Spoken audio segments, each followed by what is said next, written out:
don't watch this video. Don't.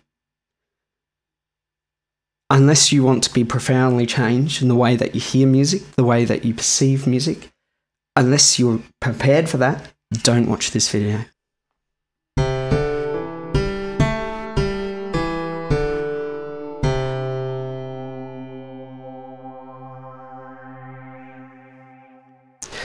That's the pentatonic scale, and it comprises of 5 notes. 1, 2, 3, 4, 5. And they just happen to be the most famous 5 notes in the whole of musical history. Now, this 5 notes is in the key of C, but this 5 notes could also be in the key of G, D,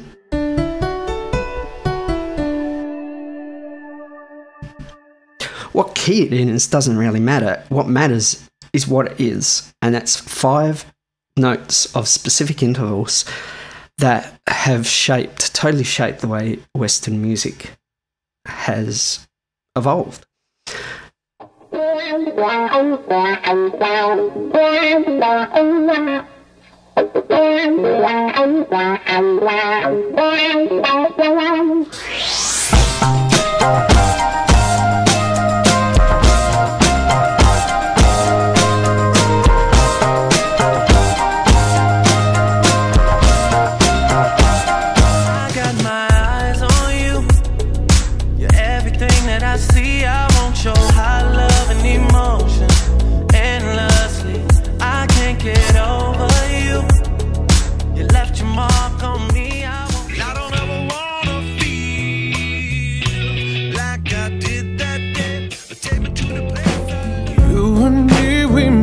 A vow,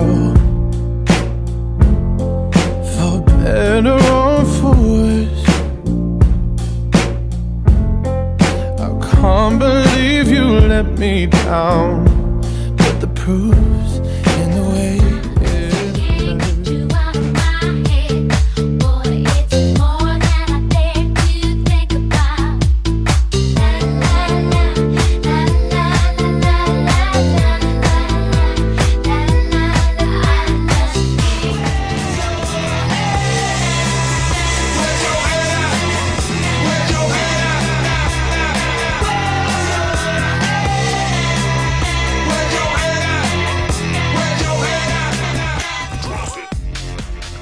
So, different styles, different eras, different keys, all comprising of the same notes.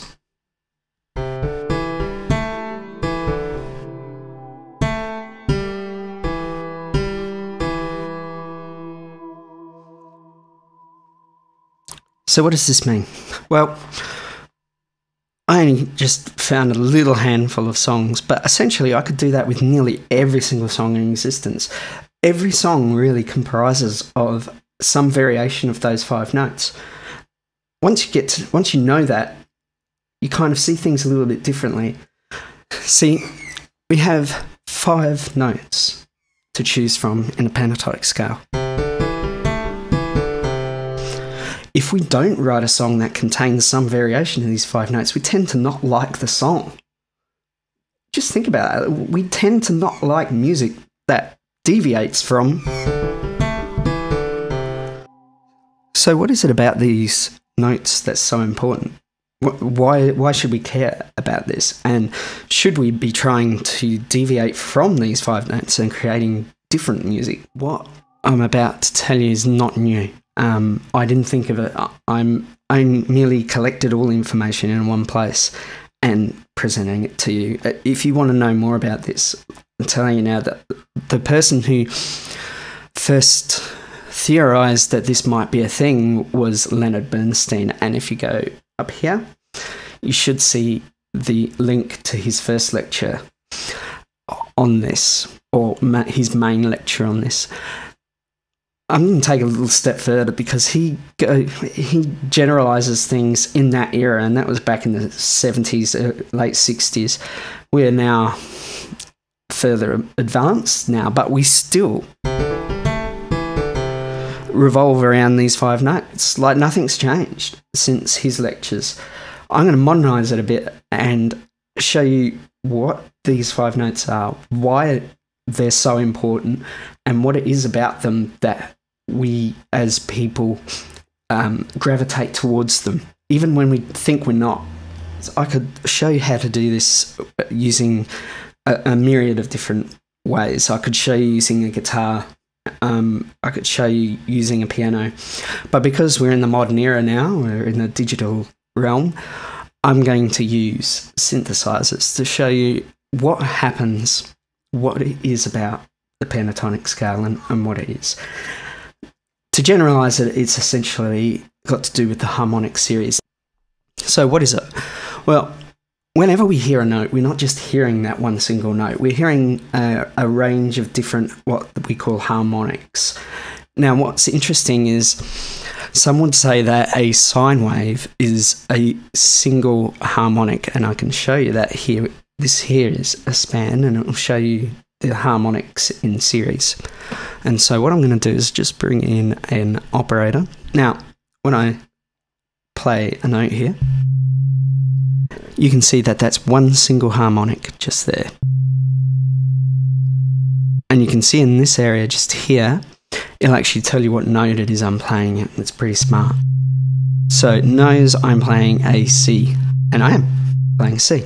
If we turn this now to a saw wave, what we're going to get is we're going to get every single harmonic up the series decreasing in volume as the higher the harmonic series gets. So the higher the harmonic, the less volume that's coming out. Now, what's interesting about this is when I play that same C, we perceive it as being just a single note when it's not. In fact, it couldn't be further from the truth. We saw what a sine wave looked like on this Vox-Hengo span here on this. We're hearing one note. Okay, it sounds fuzzy and phasey and all over the place. But as you can see by the span, we're actually hearing a myriad of notes.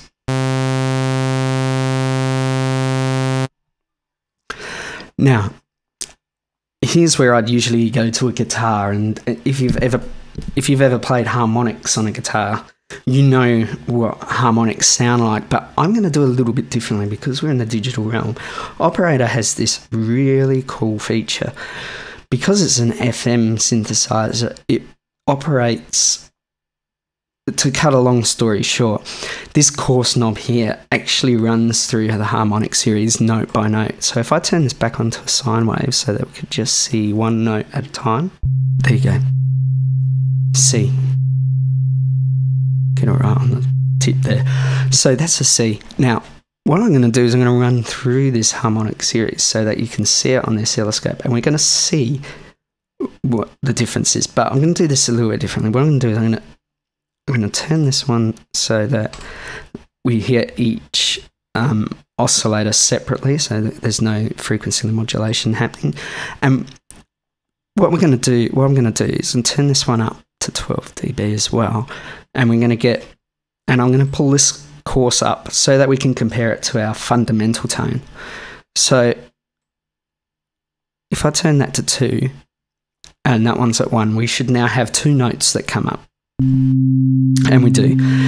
This one here is a C, and this one here is also a C. So far so good, right? So what that means is when we generate a saw wave, we are hearing the fundamental tone, the C3, but we're also hearing the octave above it. We're also hearing the C4. So far so good.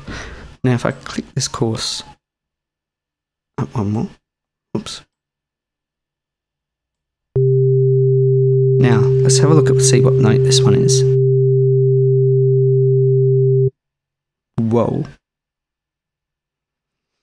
That note isn't even the fundamental tone. It's G. This is the fundamental. And look at that. G4. It's not even the same note. Can that be right? It is right. What it is the next harmonic in the harmonic series. It's not even the same note. when we're hearing a C and it's a saw wave or anything that occurs in nature, this happens. The third harmonic we hear is a fifth above the fundamental.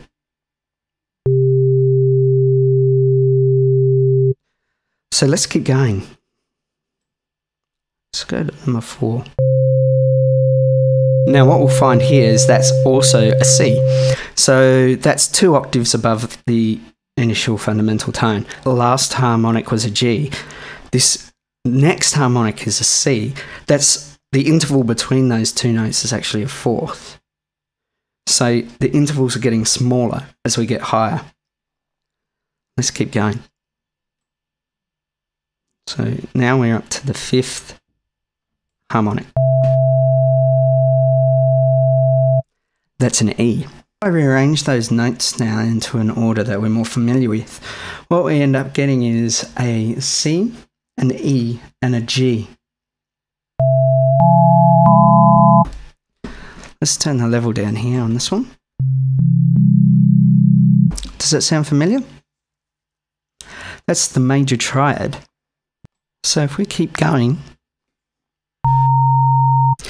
now if you've got really good hearing, you'll know that there's something wrong here. This note here, showing up as an A sharp. It is and it isn't, but it is, but it isn't. What it is, let's bring that level down again. What it is actually lives between 2 of these notes. It lives between the A and the B flat. Lives in between those 2 zones. So somewhere in between there is that harmonic. In non-Western music, that note is actually used. It's especially some African music uses this note all the time. It's interesting to note that there is also the 7th, and it's also a bit of a blue note. It's what gives blues its sound. It's what gives a lot of jazz its sound, that note. Sometimes in jazz and blues, they actually even hit both notes at the same time to get that dissonance, because what they're trying to do is they don't know they're doing it, but they're actually trying to find that note that's in between there, and they can't do it especially with a piano. So if we were to put all of that together now, we have a C, we have an E, we have a G, and we also have, I'm going to take it down. I'm going to round it down so that it's actually an A. So we have a C, a G, we have a C, an E, a G, an A. Does that sound familiar?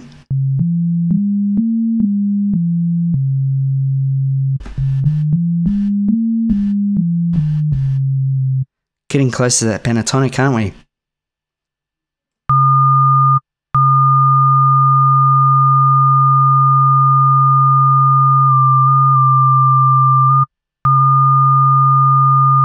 Can you see that?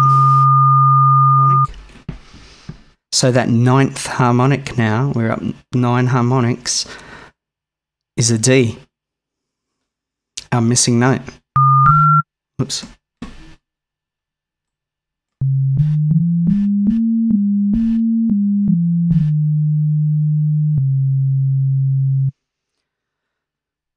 So, when we're generating one single tone, we're actually generating a series of harmonics that adds up to, when you rearrange them,